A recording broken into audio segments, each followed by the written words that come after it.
विगतको भन्दा अलिक फरक छ। विगतभन्दा अलिक फरक छ। नीति तथा कार्यक्रम पेश हुने प्रचलन थियो, हाम्रो अभ्यास थियो। यो पटक सरकारले नीति मात्र पेश गरेको देखिन्छ।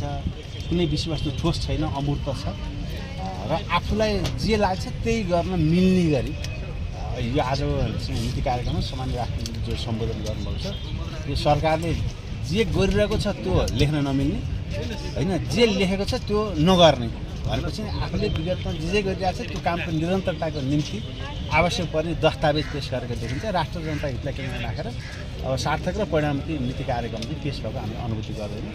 यो असाध्यै अमूर्त छ, अलोकप्रिय पनि छ। सुन्दा पनि पहिले चाहिँ केही हुन्छ कि क्या जस्तो लाग्थ्यो है सुन्दा।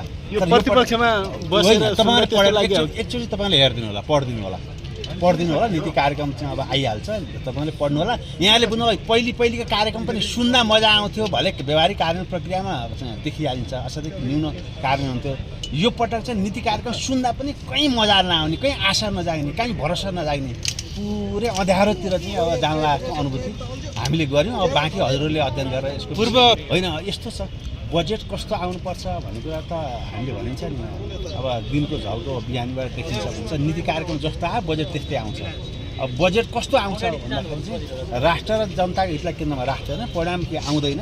उहाँहरूलाई कहाँ कमिसन लिनुपर्ने हो, कहाँ कमिसन उठाउनु पर्ने हो, कमिसन केन्द्रित बजेट आउने प्रारम्भिक सङ्केत नीति कार्यक्रमबाट देखिन्छ। पूर्व प्रधानमन्त्री अर्थमन्त्री भइसक्नु भएको डाक्टर बाबुराम भट्टराईले त पास मार्क दिनुभएको छ त यो उसलाई राम्रो उत्कृष्ट भन्न मिल्दैन, पास चाहिँ दिन मिल्छ भन्नुभयो। होइन, उहाँले सुन्नु भएन जस्तो लाग्यो, माथि बस्नु भएको छ, निदाउनु भएको छ।